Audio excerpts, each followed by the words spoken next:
नसीहत फरमाते रहे कि मुझ पर कुफ्र के फतवे ना लगाओ, वरना मैं मजबूर हो जाऊंगा रसूल अकरम सल्लल्लाहु अलैहि वसल्लम की हिदायत की रोशनी में तुम्हें काफिर करार देना।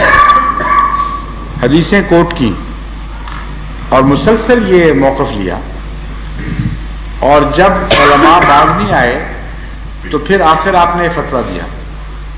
इस फतवे के बाद फिर जनाजा पढ़ने का कोई सवाल नहीं रहता था,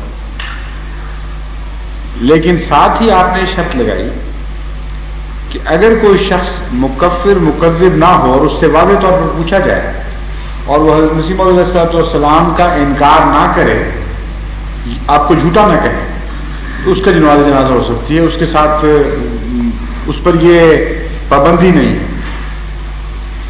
इसलिए जिस तरह वो कहता है काट लिया, वो नहीं काटा। अगर कोई शख्स ये कहे कि उलमा गलत कहते हैं, हज़रत मसीह मौऊद अलैहिस्सलाम ने अपने दावी में कोई झूठ नहीं बोला, तो फिर उसकी नमाज़ जनाजा हो सकती है। अगर वो ये कहे कि मैं कह नहीं सकता लोगों के सामने, तो फिर वो मुनाफिक है, फिर हम उसकी बात नहीं मानेंगे, क्योंकि जो ऐलान करता है उसके लिए उसके जायज़ है। एक फ़र्क बड़ा नुमाया है, आखिरी बात जिसका शायद उसको इल्म नहीं। तमाम दूसरे फ़िरक़ों ने दूसरे फ़िरक़ों के जनाजा ना पढ़ने का फतवा दिया हुआ, तमाम फ़िरक़ों ने दिया हुआ। जमात अहमदिया सिर्फ एक जमात है जिसने किसी फ़िरक़े के खिलाफ जनाजा ना पढ़ने का फतवा नहीं दिया। हमारे फतवे की वो नौयत है ही नहीं जो उनके फतवों की है। हज़रत मसीह मौऊद अलैहिस्सलाम ने किसी जगह ये नहीं कहा कि वहाबी का जनाजा नहीं हो सकता, या बरेलवी का नहीं हो सकता, या फलां की शिया का नहीं हो सकता, सुन्नी किसी जगह नहीं फरमाया। आपने फरमाया कि तुमने मुझे बतौर इमाम के माना है, जो मुझे झूठा और मुकज़्ज़िब कहे और खुदा पर झूठ बोलने वाला कहे, उसका जनाजा न पढ़ो। ये एक ऐसी माकूल बात है कि जो शख्स ये समझता हो कि हज़रत मसीह मौऊद अलैहिस्सलाम नाउज़ुबिल्लाह झूठे हैं, या उसके लवाहिकीन या वली ये समझते हों, उनको उनके दिल की तो ये तमन्ना होनी चाहिए कि हम उनका जनाजा न पढ़ें। क्योंकि एक तरफ झूठा और मुकज़्ज़िब कहें और खुदा पर इख्तलाफ मानने वाले और फितना परदाज, दीन में फितना करने वाले, और दूसरी तरफ ये ख्वाहिश हो कि हमारा जनाजा पढ़ो और हमें चैन नहीं आएगा, ये तज़ाद है। उनके लिए तो ये रहमत है कि ये फतवा दे दिया कि इनका जनाजा पढ़ के इनकी दिल ना दुखाओ। इसलिए एक जगह मुझे दिखाए कोई कि जहाँ हज़रत मसीह मौऊद अलैहिस्सलाम ने यह ना लिखा हो कि सुन्नी का जनाजा नहीं होता और वहाबी का जनाजा नहीं पढ़ना और शिया का नहीं पढ़ना, सबको आपने बराबर करा दिया है, सिर्फ इस शर्त के साथ कि अगर मुझे खुदा पर मुफ्तरी करार नहीं देता कोई, तो उसका जनाजा बेशक पढ़। मुकफ्फिर मुकज़्ज़िब का नहीं पढ़ना, उसके पीछे नमाज नहीं पढ़नी, उसका जनाजा नहीं पढ़ना।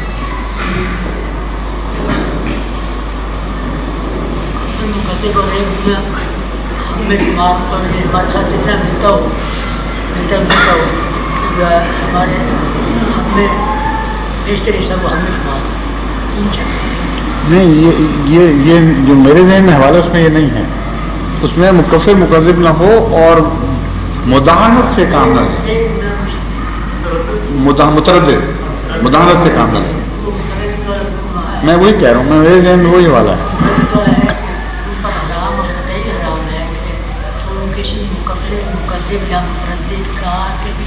हाँ, पीछे नमाज पढ़ो, ठीक है।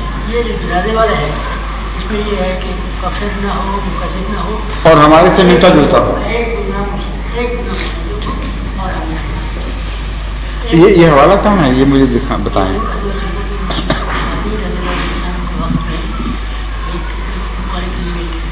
जी,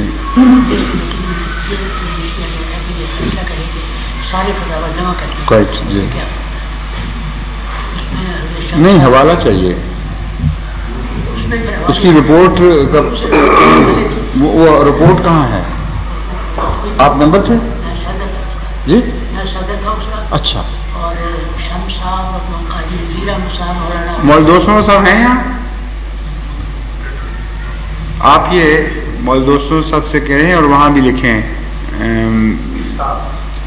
افتاح میں وہ شاید یہ ممکن ہے نہیں، ضروری نہیں، افتاح میں نہیں ہوگی، وہ رپورٹ سبمٹ کی ہوئی ہے تو وہ غالباً اصلاح ارشاد میں گئی ہوگی اگر گئی.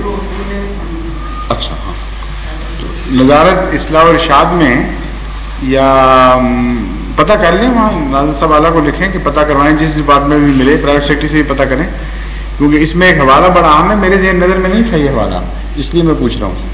اچھا جی، آپ تو ممبر تھے اس لیے آپ کے سامنے وہ ساری تحقیق آئی ہے اور بڑا اہم ہے یہ. ہاں ٹھیک ہے، ٹھیک ہے.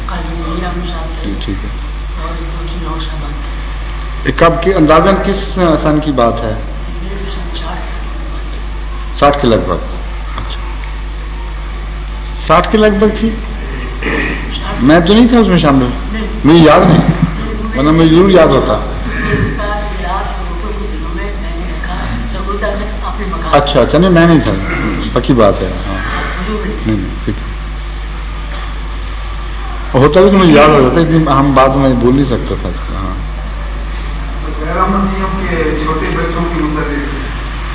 یہاں آ کے میرا ساتھ سے میں بات رعایتیں کرتا ہوں جو ہر ایک سے نہیں کر سکتا.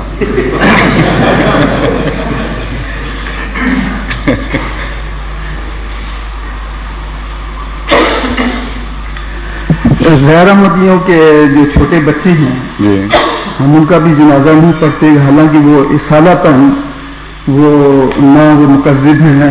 نہیں وہ اور مسئلہ ہے، وہ اس لحاظ سے تو کوئی غیر احمدی مسلمان عیسائی کا، سکھ کا اور ہندو کے بچے کا جنازہ نہیں پڑھتا. کیوں نہیں پڑھتا؟ کیونکہ شریعت کے لحاظ سے تو وہ دین فطرت پر پیدا ہوئے ہیں.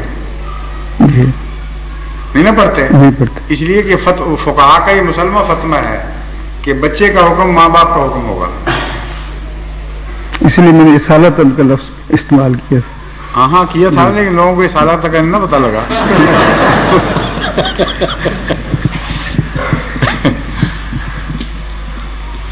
اس پہ تو کوئی بحث ہے ہی نہیں، اصولی بات ہے کہ بچے کا حکم ماں باپ کا حکم ہے. اگر وہ ہم پر اعتراض کرتے ہیں تو ان پر اس سے بڑا اعتراض ہے، کیونکہ ان کو ہر دوسرے یہودی کا بھی بچے کا بھی جنازہ پڑھنا چاہیے. ہاں جی ایک منٹ، آپ کے ہاں آپ سنائیے.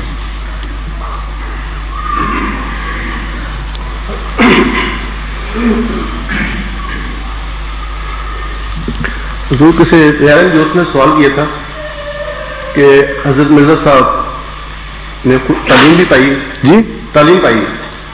ہاں اور سروس بھی کی انہوں نے، نوکری کی. پھر کس کی کی؟ جی کس کی سروس کی؟ ملازمت کر رہے ہیں. ہاں ٹھیک ہے، بالکل ٹھیک ہے. تو کہتے ہیں کہ ہمارے جو نبی جتنے بھی گزرے کسی نے ملازمت نہیں کی. مسیح یا نبی؟ جی کسی نے نہیں کی، کسی نے ملازمت نہیں کی. اور نہ ہی کسی نے تعلیم حاصل کی ہے، کسی انسان سے تعلیم. یہ انہوں نے اس کی سند کیا ہے ان کے پاس؟ کہیں پوچھا آپ نے کیا دلیل ہے؟ قرآن کریم میں دیکھیں، قرآن کریم یا الہی کتب سے جب تک کوئی اپنی دلیل کے حق میں ثبوت مہیا نہ کرے اس کے اعتراض کو قبول ہی نہیں کرنا چاہیے. اس بنیادی اصول کو پہلے سمجھ لیں. آپ بہت ساری مصیبتوں سے بچ جائیں گے ہمیشہ کے لیے. قرآن کریم نے یہ طریق خود سکھایا ہے، ہاتھوں برہانہ. یعنی ہر اعتراض رتب و یابس آدمی اٹھ کے جواب دینے لگ جائے تو آپ تو نپٹ ہی نہیں سکتے ان مصیبتوں سے. اصولی بات قرآن نے سکھا دی. قرآن کے لفظوں میں کہیں ہاتھوں برہانہ کم، تو جو یہ دعویٰ کر رہا ہے اس کی دلیل لاؤ.